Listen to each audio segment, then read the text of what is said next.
Right. Good evening, good morning, good afternoon, wherever in the world you are. Thank you for joining us here at the IC3 Festival and at the presidential panel.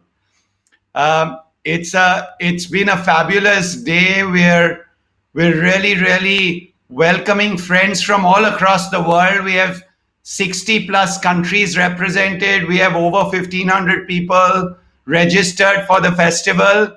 And we hope many of you are watching this presidential panel live or will watch it a little bit later on YouTube. But I have to say that it doesn't get better than this. We have some pioneers speaking today in this session, and I really look up to all of the women who are going to speak today. And I'm going to be sitting through as a viewer throughout, and I invite all our principal friends, university colleagues, and counselor friends to really enjoy this ride and to learn about this conversation, which is so important. Um, I did want to, also say thank you to you all for being here, because by being here, you're supporting the mission of IC3, which is counseling in every school. Young people are leaving schools like airplanes without a navigation system. And these airplanes crash into a world of sadness, anger, frustration. We have far too many grumpy 35-year-olds on Monday mornings. We've got to change the world. And we can do that by making sure we allow young people to find purpose and direction in school. It's our prerogative not just to teach math and English, but to actually provide guidance and direction and purpose. And really, the IC3 Festival is a celebration of this work of career and college counseling. You will see that I was the first IC3 volunteer, but we are really 300 plus volunteers. There's a lot of people who hold me on their shoulders and I become visible, but I'm only welcoming you on behalf of 300 plus volunteers in numerous countries from schools and universities who are doing a phenomenal job. I have one of our volunteers from Sweden, Geeta Jayant, who just said hello. I can see so many people walking into this room from all over the world. And I really am grateful for your presence here. By being here, you are emboldening us. These next 4 days are about celebration. We welcome you to the IC3 culture of celebration. We welcome you to the IC3 culture of service. We welcome you to the IC3 culture of love. We're not fear-based. We welcome you to being vulnerable. We are vulnerable at IC3. We welcome you to being childlike. We're really childlike. We're willing to learn and unlearn and relearn. So, we really are incredibly grateful to our community for who we are. We constantly evolve. We constantly innovate. We remain childlike. We do not sit on any pedestals here. We have a big chopper at IC3. It's called the ego chopper. Every day, the pandemic teaches us humility, but even before that, for many years, we really learned to be humble. So please enjoy this week of celebration, express gratitude. We are going to serve together, and we'll make love-based decisions here, not fear-based decisions, and really be vulnerable as well as unlearn and relearn. So thank you so much. Rupa is one of the best known principals in India who grossly undermines herself and underestimates her ability. I had to coax her and cajole her with Michelle to lead this presidential forum committee. And, she runs a phenomenal school and campus. Rupa, thank you for your friendship and for your leadership with Michelle on this front. So I welcome you, and I welcome all the panelists and all our guests here at the IC3 Festival. Thank you very much. Thank you so much, Ganesh, for being there. And good evening, ladies and gentlemen. May I request the three panelists to please put on their cameras and get on the screen live so that everybody can see the erudite panelists.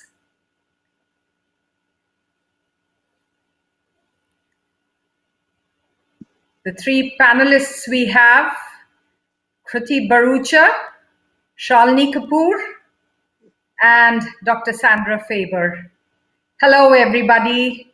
Good to have you on board. Hi, Rupa. Thank you.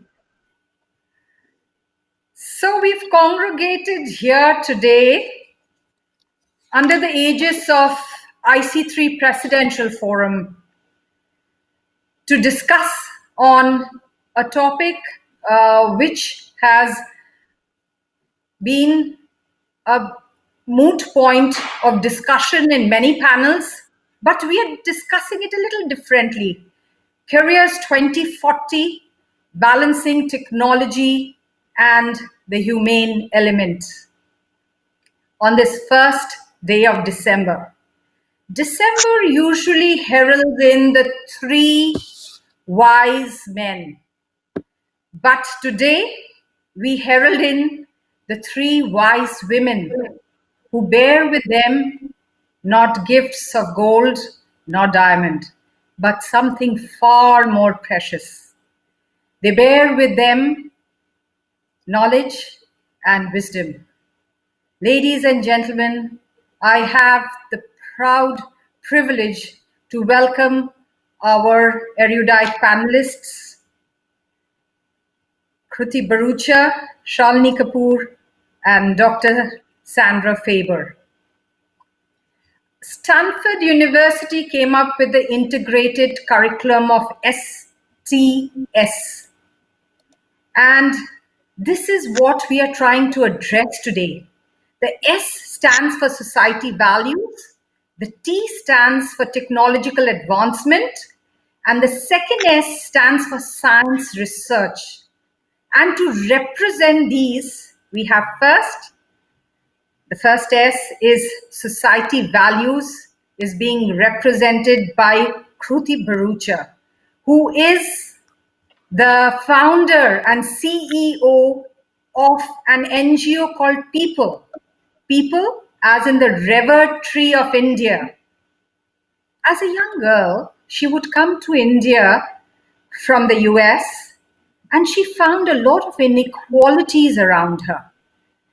And I guess this was the reason why we have her finding her feet here in India in the form of people. She has been in the corporate world with World Bank, with IMF, and yet it was that humane element in her that brought her to make sure that she educated the poorest of the poor.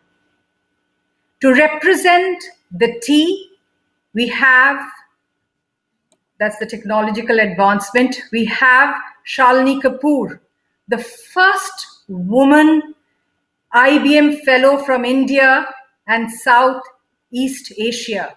She is also the Chief Technical Officer of IBM India. She has taken her passion and made it into something that IBM is known for, the Watson IoT, and of course, artificial intelligence. She has 12 patents to her name and honors and awards galore. Welcome aboard, Kruti and Shalini. Last but not the least, never the least, we have the second S being represented by Dr. Sandra Faber, Professor Emeritus of Astronomy and Astrophysics at the University of California, Santa Cruz. She says in one of her interviews that when she was young, she loved to stargaze. And I guess many of us did, but none of us became what she became, an astrophysicist, the highest order thinking.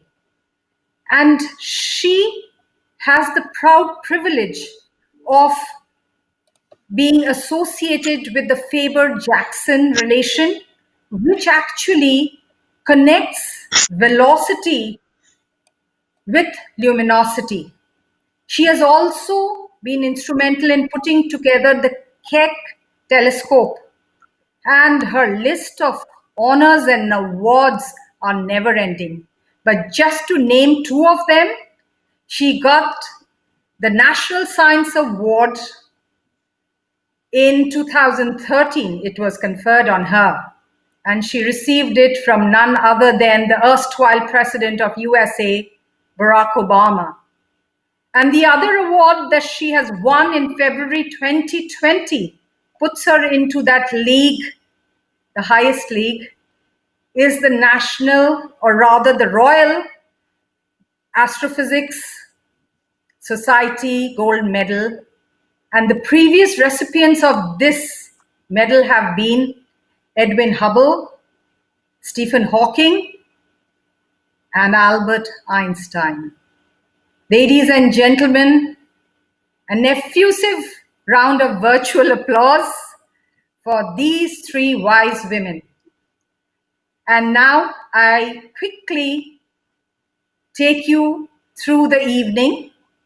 So we have the first round of question and answer, which will be asked by the moderator. In case you have not understood after seeing my verbosity, who's the moderator? Well, it's me, Rupa Chakravarty. And followed will be the poll, and then we will have you doing the polls. And as you can see, the third icon to your right, to the right of your screen, it's the graphical representation, which is where you'll have to go to take the poll. And we have two questions, and if you have time, we'll go into a third question. And that will be followed by the second round of question and answers, which again will be asked by me. And the last one will be the questions that you will ask. So ladies and gentlemen, may I request you to put your questions into the chat box. These will be collated and selected by the IC3 team. So I have had my minutes of introduction, but we move on to something that all of you are waiting with a bated breath with, and that is to listen to the panelists. Let me not be that obstruction anymore. And I begin with the humane element. All three of them have it in plenty, but somebody who's found people is the person I address my first question to. So Kruti, what are the strategies that you adapted to ensure that inequality that you had witnessed during your visits to India and during your childhood were eradicated through Peepul Foundation or people? Sure, Rupa, and it's a privilege to be here. Thank you so much for the kind words of introduction. You talked a little bit about how previously how purpose is also important, and I think for me specifically, really it was about finding my purpose and meaning, and that's how I gravitated from the corporate sector to the nonprofit world and specifically education. I think, as you mentioned in the question, how did I adapt a strategy, or how did I go about actually identifying how to actually get to, minimize or start reducing the amount of inequality that I saw, specifically in India. I think there was a realization that, I was simply lucky to have been born into the position that I was in the family that I was in, and another situation could have found me in very different circumstances. And so, and so it was that realization that brought purpose to my life, which is to try and ensure that everyone had access to the same level of education that I did. And for me, I really felt that education was it was causing that division between allowing everybody to reach their potential and kind of get on to become productive, successful citizens that could live up to their potential. And so for me, I think the kind of basic premise was to really say that every child should really be helped and supported in living up to their potential. And so that was kind of what I took as my anchor when I set up Peepul. Having said that, I think that is, as educators, everyone would agree that that's a kind of common mission that we all want all children, regardless of background, to live up to their potential. When we take the case of India, there are 1.3 million government schools in the country, 160 million children studying in those schools. Of the children studying in those schools, around 55% of children at grade 5 are not able to even perform at grade 2 competencies. And so if we think about where does inequality manifest, it really is manifesting quite seriously and critically for the poorest of the poor, because the most vulnerable, the poorest of the poor, are actually studying in government schools.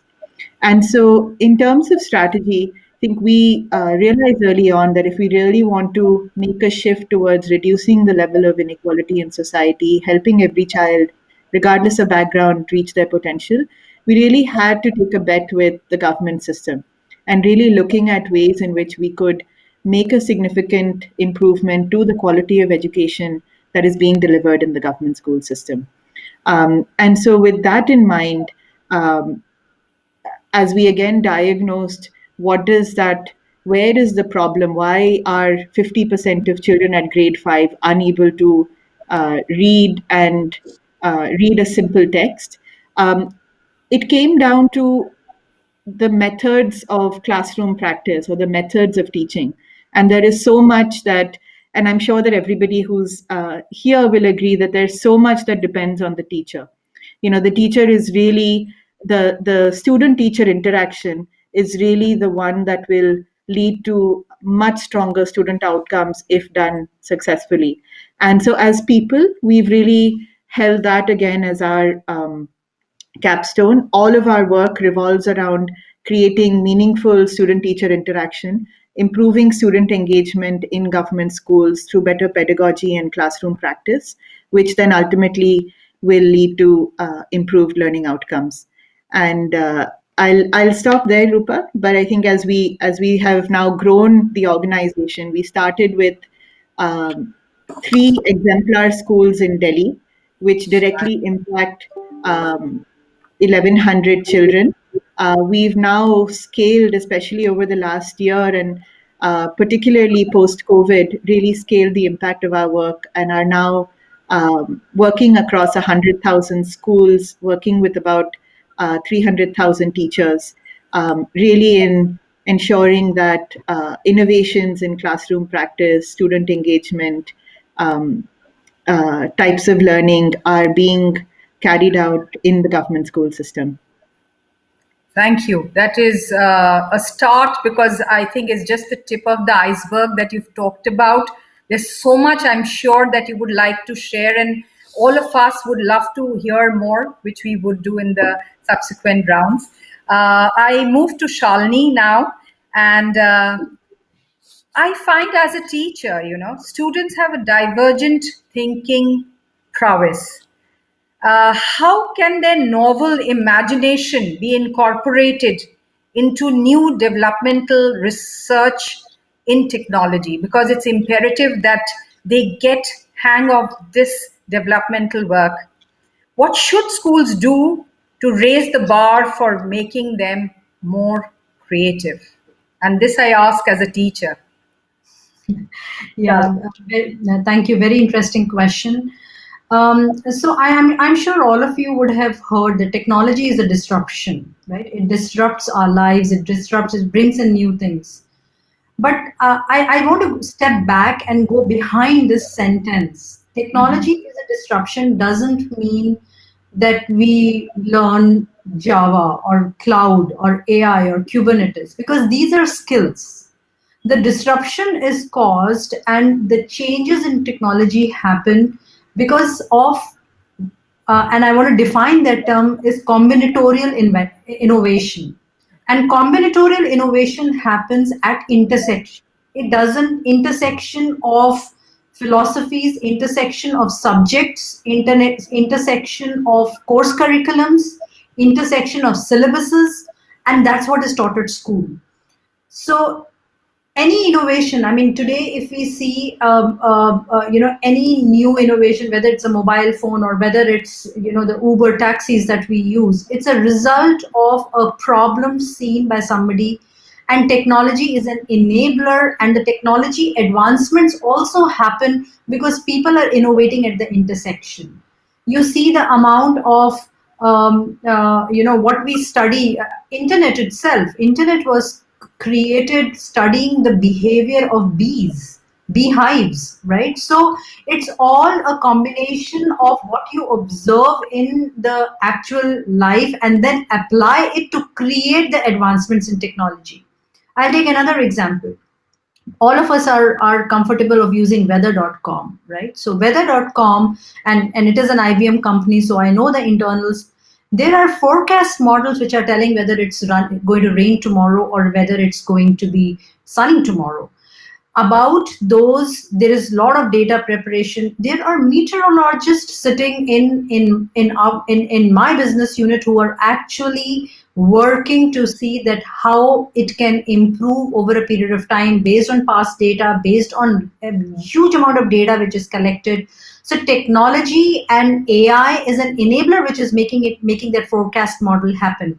But it cannot happen only by programmers, or it cannot happen only by data scientists. It has to be a combination of meteorologists, actual customers, and our customers are like airlines. Airlines want to know whether how the business will be tomorrow, depending on weather, because their flights will be cancelled based on that. So it's a combination of multiple minds coming together, and these minds are there in schools. School is the time when we have to encourage the students to have this interdisciplinary thinking, which is not boxed in subjects, which is not boxed in. And you talked about novel imagination. The novel imagination gets killed if you box them in subjects, right? So it has to be nurtured and then only applied to technology. Many times we are seeing that the curriculum is talking about the skill that a person needs to acquire. The skill is different, whereas the imagination, the thinking, the creative process of bringing it together. Even when I deliver products, I need designers. My products cannot be developed only by engineers. How is the product going to be perceived by people?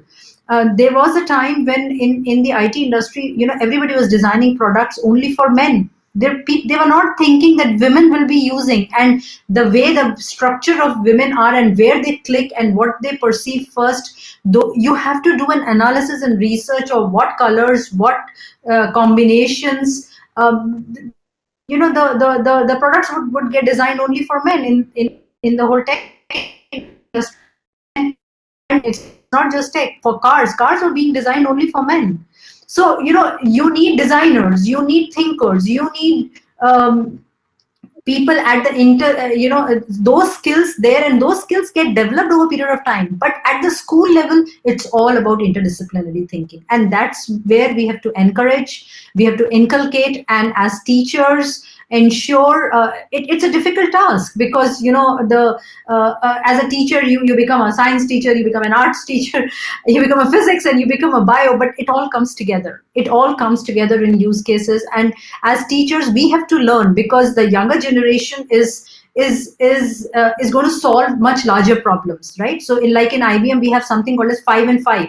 We predict five big predictions which are going to change the world in 5 years. And if you look at those 5 and 5, and I would encourage you to just go and check 5 and 5 from IBM. Those predictions are about carbon dioxide emissions. They are about planetary sustainability. They are about how to discover new material. They are not about any how AI is going to evolve or how cloud is going to evolve. So that's the thinking we need to put in place. So I'm glad you brought up interdisciplinary Sorry, I think somebody please switch off the mic, mute themselves. Right, thank you. So I'm glad you brought up interdisciplinary, because this is something every school needs to do a change of mindset and get into that interdisciplinary way of teaching. Before I go to the next panelist, before I put up my next question, I just wish to tell everybody, the audience, to kind of shift your red bar if you wish to focus on a particular person. So when you shift this red bar at the bottom, you can scroll and go to the person, and please scroll sideways, of course, and go to the person that you wish to highlight on your screen. Thank you. So now we go to Sandy. And Sandy, you're somebody who's had a great influence on many, many people, because the level of thinking that you went into has been reached by very few. Many aspire for it, but very few reach it. So my question to you is, during your developmental years, what impacted your psychological and physiological growth, positively or negatively, which played a pivotal role in shaping your future? And there's a message which goes out to teachers too. So they would want to, raise their children or ensure their education is in a manner which produces more Dr. Sandra Fabers of the world. Right, it's over to you. Thank you so much, Rupa, and to all the panelists, my fellow panelists, and the introducers, the organizers. This is a wonderful event, and I'm so glad to be here. You've asked me to reflect on my formative years and what made a difference to me. So just to set the stage, I was getting my K through 12 education in the 1950s and early 1960s. And that was, I didn't know it then, but that was a transitional time in which we were moving in the United States from having essentially 0 women scientists to a respectable number.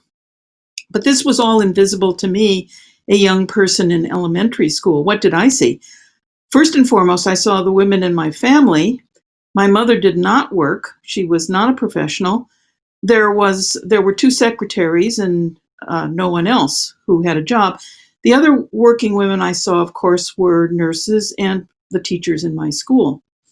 And I felt at the time that those were not jobs that really interested me. I was reading science books. I wasn't an astronomer yet, but I really was drawn to science. And the fact is, I had no role models. And my strategy for dealing with that was just simply to take one day at a time and do my best at whatever task there was that day. And of course, for me, that was school. So I worked very hard at school and took it very seriously. And I was rewarded by my teachers. So I would say of course, my family was always supportive, but critical people in my life were teachers who recognized something in me. And you see, I'm sure we all feel this way. As young people, we have very little perspective. We don't know where we fit in. We don't know what our skills are. We don't know what our weaknesses are. And so having a validation from a teacher who has seen many children and who knows where you fit in the bigger spectrum, I think is so important. So I'll mention just a couple. There was a 6th grade teacher who thought I was wonderful. There was my math teacher in high school who thought I was extremely special. Then I got to college and I had a professor of astronomy there who really treated me like one of his family.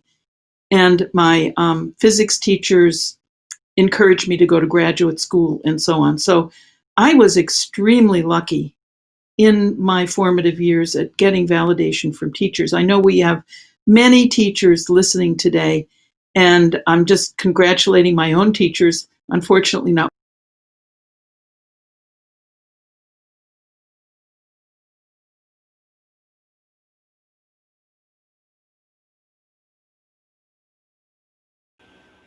I'm sorry, Sandra, you're not audible. He Is there? has physics training, but he has physics training, but he was reflecting also that it would have been nice as he went along to have gotten much more direct feedback from the teachers in his life, and actually sit down and for sort of an inventory at some point, saying, here's where I see you're really good, and here's where you're not maybe so great at the moment, and this is where you should work, but you could be great at XYZ. He would have appreciated that. I got it more diffusely, but still very effectively. So hats off to my teachers. So it's always about great teachers who make students, reach the goal that they wish to, or reach the dream that they aspire for, the vision that they have. And you had very good teachers. So before we move on, I request everybody to get ready for the polls.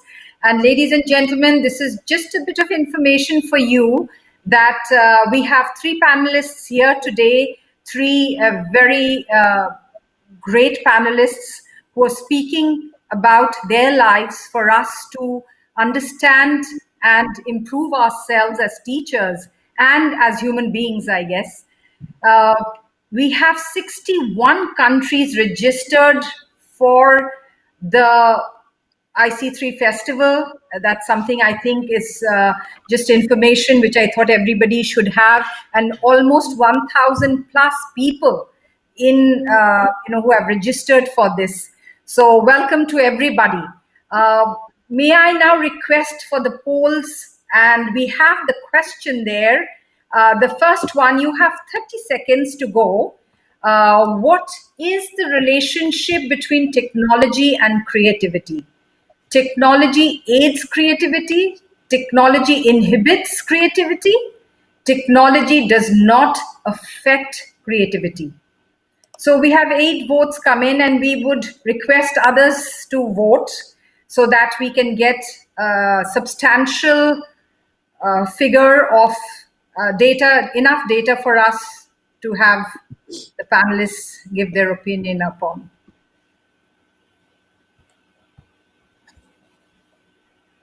So we have another 11 seconds to go.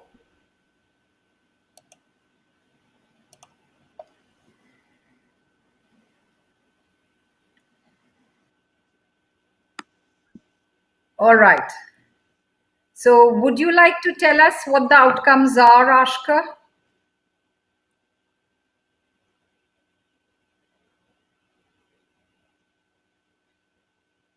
I think we could stop the polls and see the outcome of this particular poll.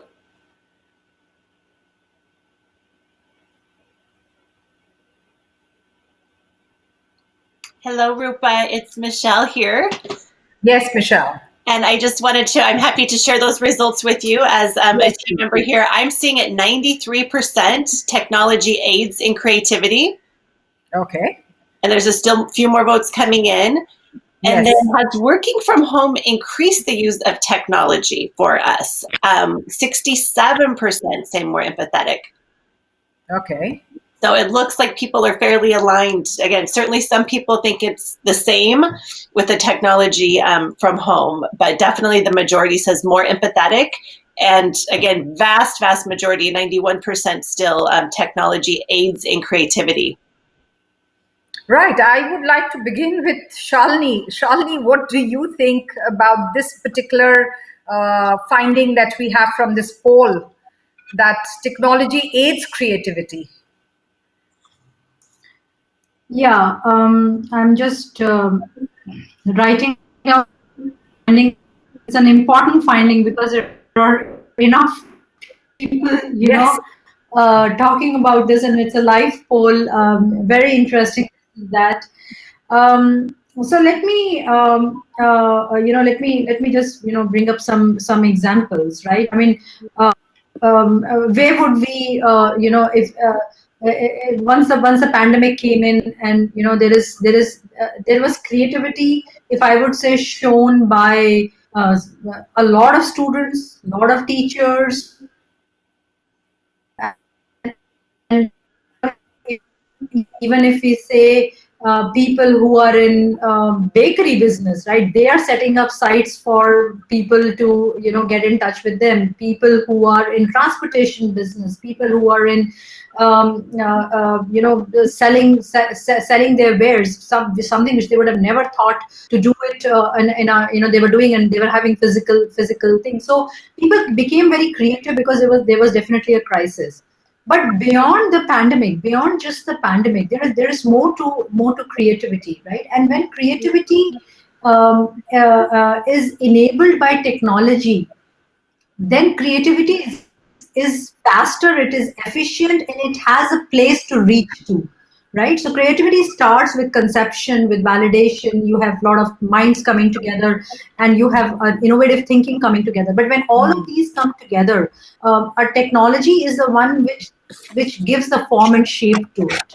And that form and shape is so important, because otherwise it takes years for things to hit the market, right? And to make it available to people.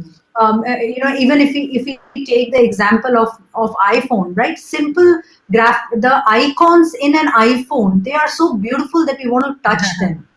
But this was about a lot of innovation in graphic design. There's a lot of innovation in how screens should be made as light as possible, right? It all came together, and an iPhone became the technology enabler to bring it together. The App Store as a concept was a technology which was enabling and which was creativity between farmers and agriculturists, with marketplaces, with beauticians, and everybody wanting to come together. So there was creativity. But did they have a platform to come together? No. It was a technology. An App Store had to happen. A Play Store on Google had to happen to bring that thing together. Right? We always had the need of finding places, but it to put everything together. So technology becomes an enabler, and it aids creativity, and it makes it much faster. What you would have done in 10 years, you do it in say 6 months or 1 year.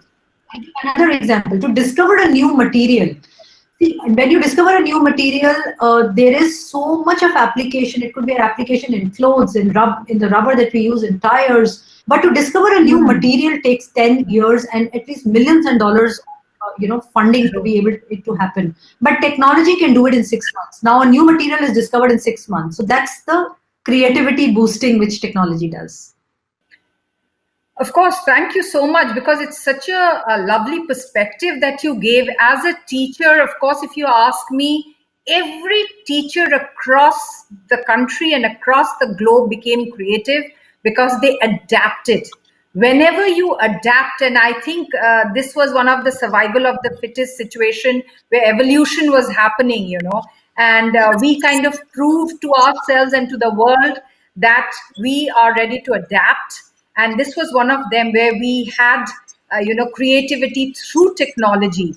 And I'm reminded of a saying which I keep using very often, and that is, challenges make life interesting, and overcoming them makes life meaningful. And I think that's what we've done. We've made life very meaningful by accepting these challenges which came our way. I would like Kruti to look at the findings of the second poll, which says it has made us more empathetic. Well, I shall keep my opinion to myself. It's a bit of tongue in the cheek kind of opinion that I have. But having said that, Kruti, if you could tell us what made everybody feel that working from home with increased use of technology made them more empathetic.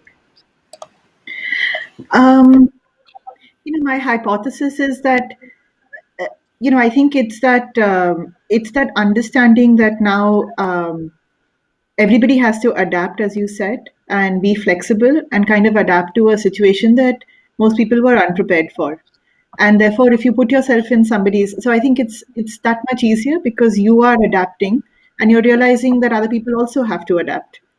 And so you are, I think, especially in the first couple of months, there was this constant sense of okay, now how do we do this? Let's figure it out together, right? And I think the minute that you start putting yourself in somebody else's shoes, you are more empathetic, you are more understanding.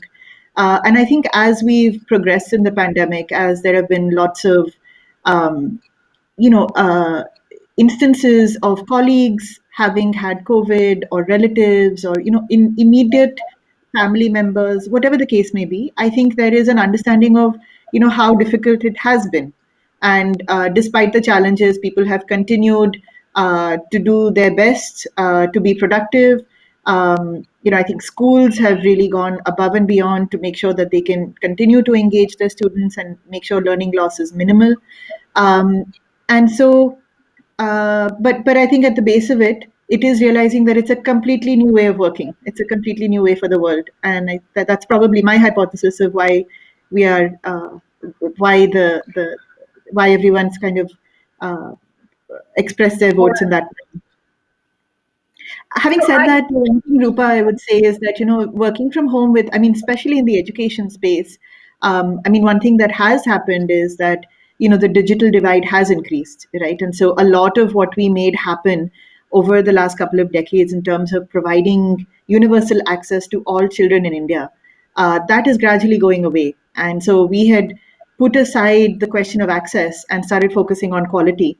And we're actually taking a couple of steps back, because children in government schools from the poorest backgrounds actually don't have a digital device, right? And so how are you going to be able to educate them when they don't actually have access to a platform or technology, or they have limited smartphone access? So there is, in parallel, this sense also probably of, just this growing digital divide and lack of access. I'm so glad you brought that up, because I saw this project being done by some students of a school where they asked all the, the haves, if I can put it in that crude manner, to kind of give their old devices so that those who do not have it to be able to use that. I thought that was such a lovely project that the students had taken up, and I guess these are the things which are making people empathetic, so that the divide gets narrower and not wider. Sandy, if I could address this to you, how do you think this particular poll has unfolded, with that working from home with increased use of technology makes us more empathetic? What would your observations be about this? Well, my personal feelings accord completely with the majority answers to both questions in the poll. I think there has been a tradition here in the US of constantly asking everyone, how are you doing?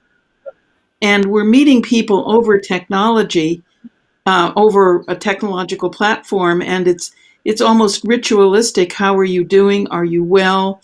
And in our department, we are very concerned about the mental health and well-being of our students.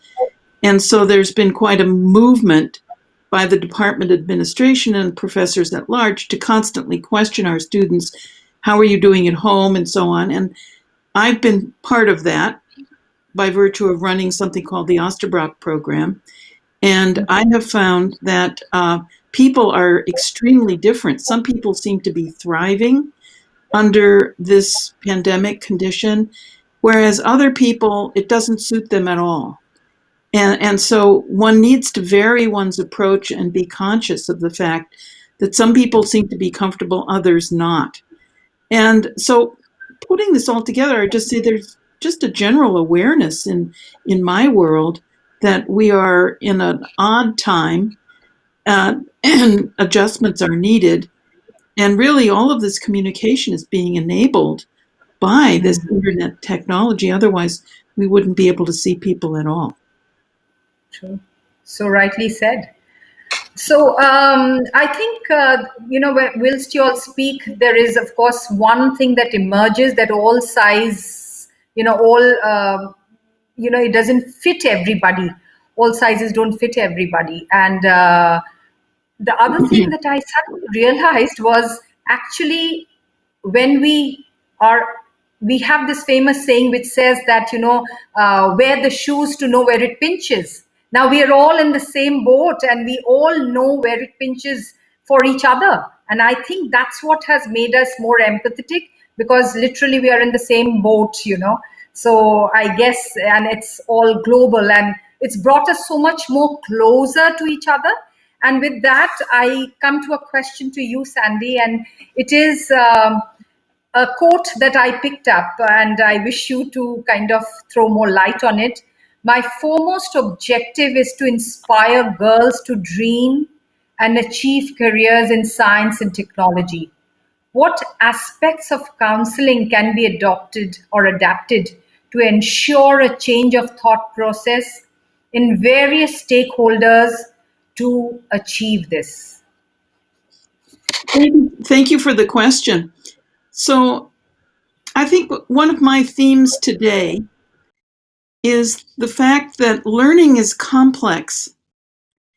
Some of it is unpleasant, actually, and it's unpleasant for everyone. Sitting down and slaving over an equation, I think there are a few people who just think, wow, that's what I love to do, Mostly it's a tool that you have to master in order to get something else done. And much of math is like that, much of science is like that, much of learning law is like that, for example. So I'm discoursing now in general about the barrier that is needed for very focused, complicated thinking. And the fact is that most of us don't like aspects of that. And therefore, that turns me to my theme, which is motivation. People have to be motivated to learn. And the slightest discouragement can turn into a fatal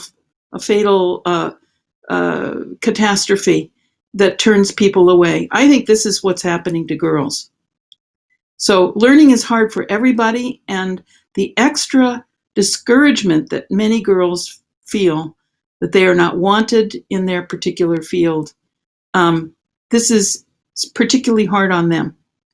I will also say that I think there is an element of just liking the way certain fields address the problem. And again, there are multiple ways. Shalini addressed this. There are multiple ways that you can present the same problem, and women will find some ways more attractive and more engaging for them than men might, or vice versa.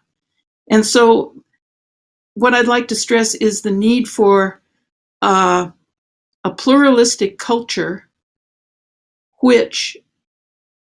in which, say, astrophysics, just to pick an example, is presented with many different facets that can appeal to all kinds of different people who have different learning likes and styles.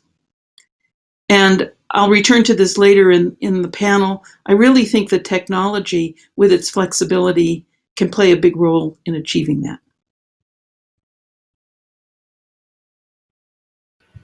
Thank you for that. Yes, technology definitely is the crucial and the pivotal point which is taking us ahead. And it also enables us to have different kind of perspectives, and what I was saying earlier, like one size doesn't fit all, is something that technology ensures that everybody is thinking differently and applying it differently. So with that, I move to Kruti for the next question. Kruti, what is your perspective on the question, does technology diminish the humaneness of a human being? That's a tough question. It's, I think it's hard to generalize. And so as I think about that question, I also reflect on some of what the other panelists have said in terms of different use cases for technology, and also how can we apply technology to different cases so that it can actually become a true enabler. I think a couple of reactions on that question itself. I mean, in terms of does technology diminish the humaneness? it does remove that human connect, and that focus on kind of in-person interaction, which is often very important for uh, behavior change or role modeling, or uh, giving folks a sense of, having a conversation, being able to connect with the individual. So I think to that extent, technology definitely does, diminish the humaneness, because that is completely taken out of the equation. I think on another level, though, as we think about the connection of technology in a broader sense at scale and with regard to innovation, I think we've seen that technology has been used in ways that we didn't expect for it to be used. In our own work, we often used to question the role of technology in the classroom. We felt the teacher was really the centerpiece, and the teacher was the individual that really had the largest impact. And a lot of education technology, we weren't quite sure of how that could be used in the classroom, and we didn't agree with it being a replacement for the teacher, because we saw many human elements of that teacher student interaction which technology would not be able to substitute. However, in our work during school closures and with the lockdown, we've actually seen a very different use case for technology. Technology as a platform has allowed us to reach, um, you know, 20 times the number of teachers, and actually deliver teacher training at scale in a way that we had never thought possible. And so suddenly using Zoom, using platforms, being able to deliver digital training, mentoring, monitoring, has just opened up a huge range of possibilities. So on the one hand, I do think that the human element is missing, and that's a critical one for any kind of behavior change we want in society. But on the other hand, I think with regard to the ability to have impact at scale, innovate, be creative, I think technology presents a huge opportunity um, to be able to bring about shifts in mindsets, knowledge, and behaviors of society. True, true. Of course, we miss the warmth, a hug, that we would give a friend. I know Michelle gives me a virtual hug from California every time we meet, but it's not like being there with each other. Uh, Shalini, I turn towards you, and what can be a defining factor to help develop a scientific bent of mind among students in school? So that's one part of the question. The second part is, how can colleges help scaffold the approach schools take to further build on it? So it's a two-pronged answer, especially school and college kind of juxtaposing with each other to ensure that there is growth in learning, keeping the school as the base or the foundation. Okay, so I think first let's get to your earlier part of the question, which is about scientific bent of mind. Right. The essential element of scientific bent of mind is curiosity. So if a child is not curious enough to solve problems, then scientific mind will not be developed. It cannot be developed after you have done your graduation, post graduation, and you have degrees. No, it has to start at the school level, because it is all about curiosity. It's about how curious you are on certain phenomenon, and then getting an answer for those, either in chemistry or physics or science or socials. But the curiosity is the very essential element of scientific discovery. And I have worked a lot with students. In fact, we get 40 students per year into a lab, where they are all students from 8 to, the youngest one was 13 years old. I remember it was great to see discover that mind. So from 8th grade to 12th grade, there are students who come to our lab, and believe me, it's more a learning for us as to how nimble their minds are, how open their minds are, how we give them projects which are actually, related to us, or we give them a sneak peek preview into what work we do so that they get inspired. But we also give them projects to work on, and some of the very simple problems and simple projects that they come up, and the solutions that they come up, that shows that the curiosity is present there. It has to be nurtured. And by the way, when we get 40 students, the teachers are also there with us. They also spend a lot of time with us. And it's so wonderful to see that the teachers with the growth mindset, teachers who are ready to tell the children to be courageous, to break boundaries, to go ahead and experiment and fail fast, right? Those are the teachers who are asking teachers to fail. That you ask your student to fail enough, fast enough, and be curious, experiment, and just you might not succeed every time.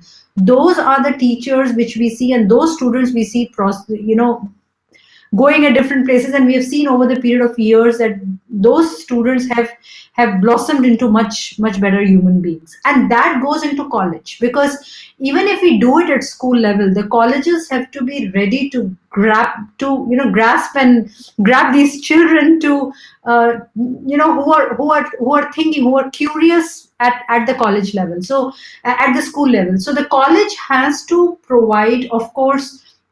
And there are disciplines today. Colleges are thinking a lot about disciplinary thing. Like I'm talking to colleges who are talking about more about biological discoveries based on AI. So you need technological skills, you need a bio background, and you need two things for you to come together. So if you have made that child curious in student at the student life, then at the college level they can get into those disciplines, and it becomes an easy method for them to go ahead. And these projects, and what we call them as capstone projects, these projects are of course we are enabling, but we can enable only a X number of people. And I would say all teachers, all schools should encourage a lot of hands-on capstone projects, which ask them to give them a project in which not just programmers or computer science students, but a history student, a biology student, they are all paired together. Somebody is interested in design, pair them together, because the corporate world is like that. You will have to work with designers, you will have to work with domain people who are insurance or financial experts. Everything comes together. So that's the whole process that we have to put together between students and colleges. Since you brought this up about scaffolding between school and college, would you like to kind of quickly add over here? Because I know you've done this project with 3,000 children, and you're also working on the curriculum for CBSE, which is one of the national boards. So would you like to quickly throw some light on this before we move on to the questions from the audience?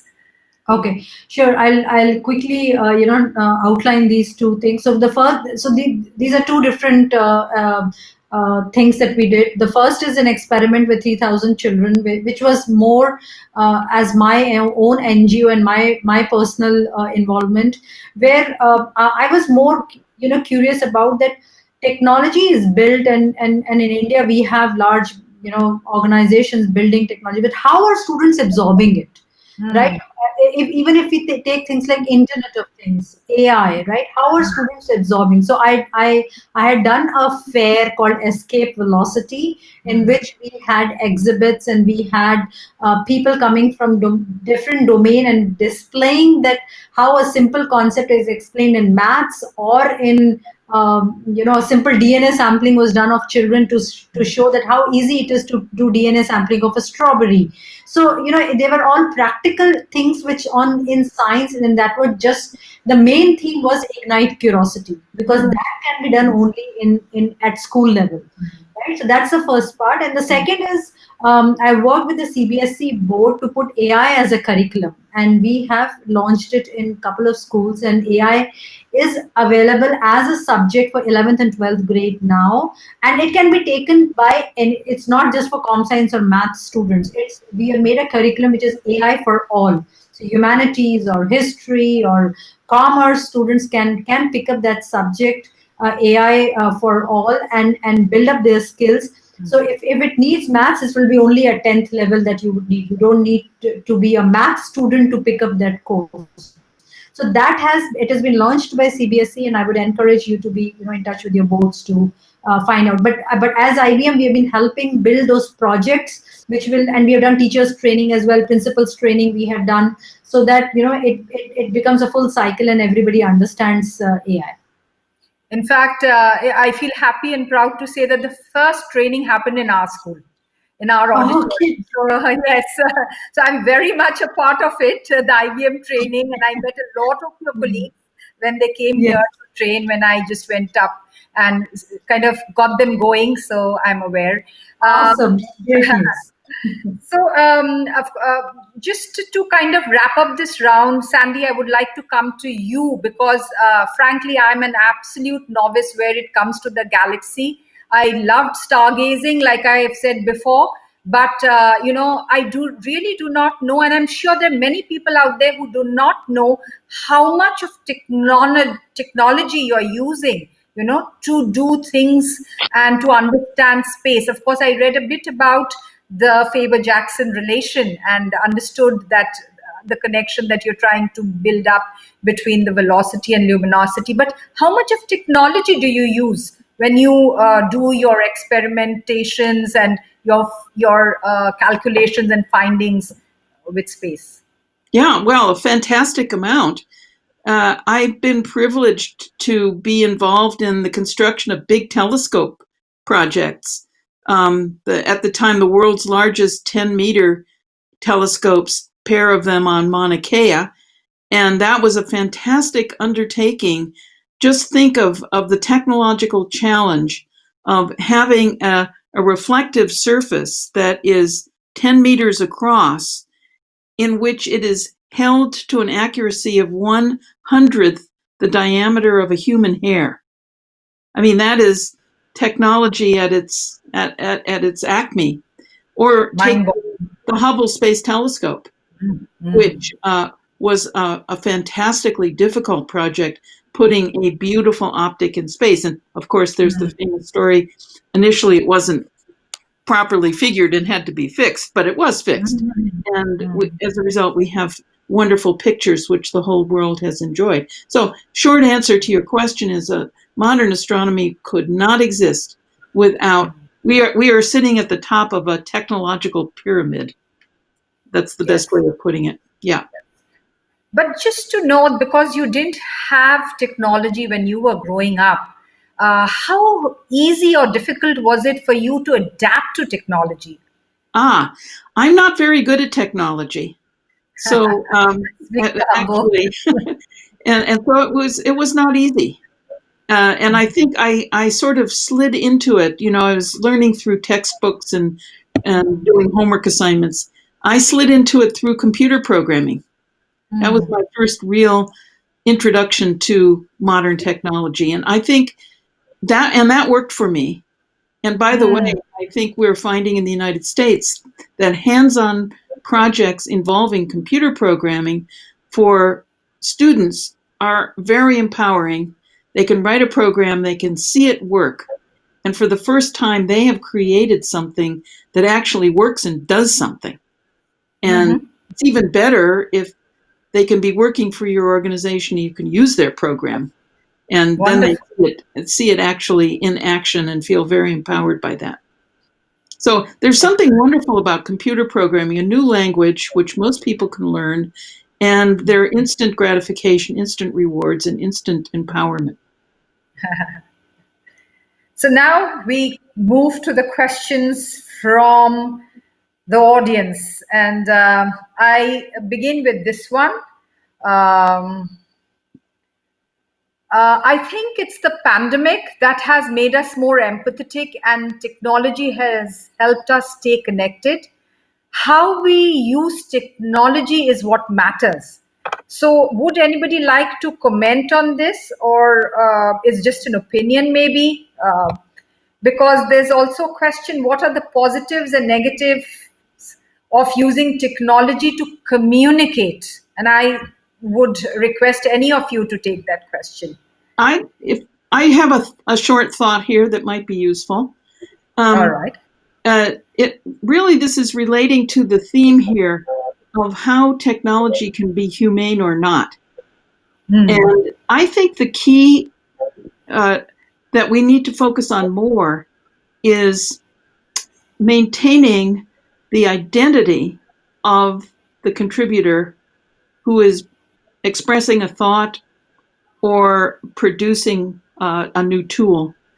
The enemy, I think we have seen really, is much of social media in which contributions become anonymous.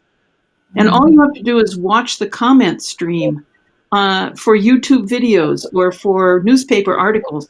When people are allowed to comment without sharing their identity, there is something absolutely toxic about this. And so originally we thought this will be wonderful. You will be able to express your opinion and you can do so anonymously without fear of retaliation or reprisal. I think we're finding that we're going too far in that direction and the pendulum needs to swing back. That's thought-provoking. I think that's, yes, Kruti. Yes, you wish to say something. No, just another thought to add there. Yes. I think in terms of communication, one of the things that I have found difficult is just collaboration, right? Sustaining strong collaboration over a period of time, especially I think in the education space, peer learning, right? I think being able to actually encourage students, I think there have been innovations, things have been tried, but I think sustaining that both within schools, among students, as well as between teachers, as well as within organizations.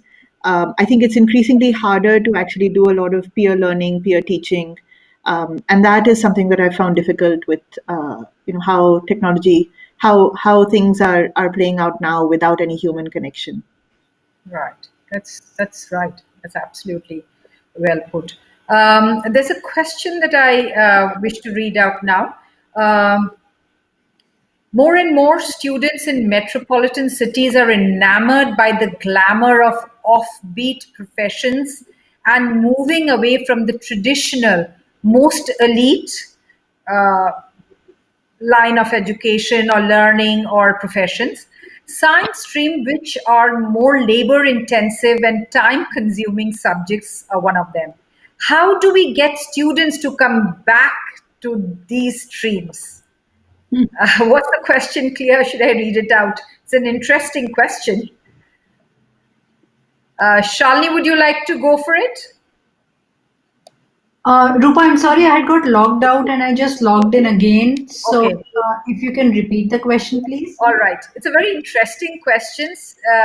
More and more students in metropolitan cities are enamored by the glamour of offbeat professions and moving away from the traditional, most elite or more elite science stream, which are more labor intensive and time consuming subjects.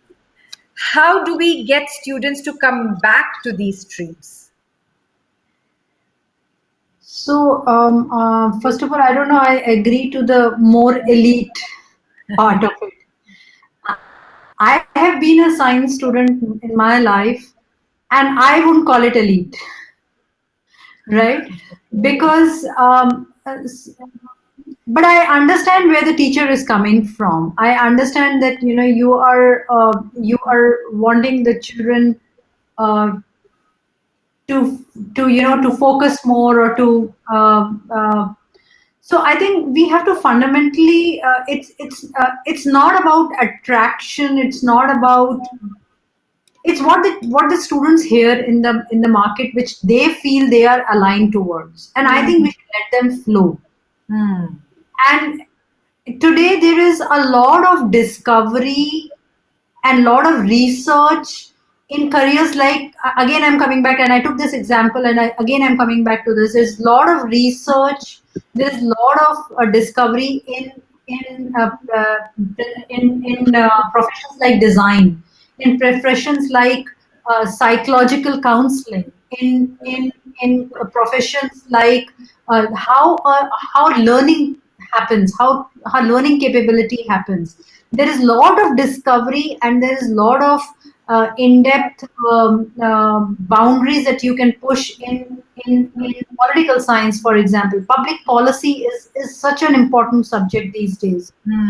So having saying that science is elite, I'm sorry, we have to change that. We have to change that, because that is what is inhibiting the children to take science. Because we are putting something like science is an elite. You either do it. If you don't do it, you are a failure. Yes. That concept itself is defeating in itself. We have to let the children flow. We have to tell them that other professions. I mean, I think a lawyer who can talk about public policies and public activism is the most needed, which I'm sure Kriti will agree with me. She would love a person working that for her, that rather than a scientist, because her problems of daily, handling with children can be solved more by counselors and by folks who generally might not have a science and math background. So I'm not undermining the use of science and math. Yes, those innovations are needed, but the innovations of future are all about, if we talk about climate, these are the complex problems which we are not able to solve. And for that, yes, we need scientists, but that's not the be all. So we have to really change our thinking and inculcate that confidence in children that yes, if you pick up humanities, if you pick up commerce, there is a lot of things that you can do. If you pick up law and you want to be a lawyer, there are a lot of things which you can solve, and rather than just solve as science, because all the science students are ending up in engineering colleges. Are all engineering colleges churning out engineers? No, they aren't. People are coming there because they took science, and because there is a huge number of engineering colleges than the others, which are actually better in quality, because we invested more in engineering. That's why they are in better quality, not other way around. Students don't want to do engineering, that's why they are coming. So I think we have to change that whole concept, and scientists are not elite. Let me tell you, pure science is the most difficult thing to do. Pure science of solving and pushing the barriers of science is the toughest thing to do. And everybody, and I'm telling you, 99% of the people digress from that. It's only one Dr. Sandra Faber who's sitting there and who pursues and who takes it further. There are, a lot of people fall apart in that. So I'm sorry, I'm very, very passionate about this, and this question came. And I just can't, accept that science is elite, though I'm a science student. Thank you so much, Shalini. I mean, it has been absolute pleasure, and I'm just reminded of a saying of Einstein. That I have no great talent. I'm just passionate. And he says I'm just passionately curious. And I think that's what is the key to learning. It's not about having an elite subject, or every subject just needs curiosity, and curiosity once killed the cat, but the cat is dead now. So don't worry that it will kill us. So let's move on, because the cat is already gone due to curiosity. Ladies and gentlemen, I really do not want to wind this session up, because it's been an absolute pleasure, and I can see a lot of questions over there, a lot of questions being sent on my mobile phone, because the answers are required. But one last question, just yes or no, maybe Shalini, because I know I'm overstepping the time, and Michelle is here for her note of gratitude. Michelle is our chair for the IC3 Presidential Forum, and she is the backbone of this whole setup, where we all depend on her. Just a quick question to Shalini, with somebody's put that would IBM be doing trainings for teachers, principals, et al. In other countries? I guess this person is from one of the 61 countries who have logged in here. So would they be doing in other countries, and with reference to Sri Lanka and Dubai, etc.? So I don't know the answer right now to this. That what their plans are, because this was done purely with CBSE. CBSE has schools in other countries. Yes. So if CBSE wants to do it in Dubai, Singapore, and they have in Sri Lanka, they do have schools, by the way. So I think the right would be to contact the director for CBSE. We work with Mr. Manoj. So I mean, that's That's what The it is. chairperson. Yes, of course. Yeah, but of course, the other part which I want to talk about is that we do have teacher advisor as a, there is, please check out teacher advisor on the internet.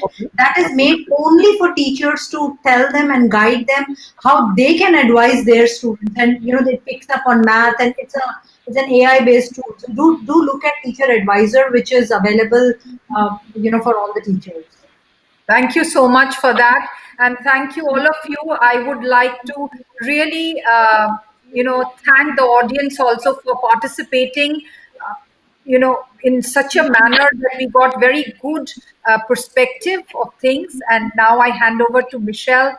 Thank you, each one of you, Kruti, Shalini, and of course, dear Sandy. Thank you, each one.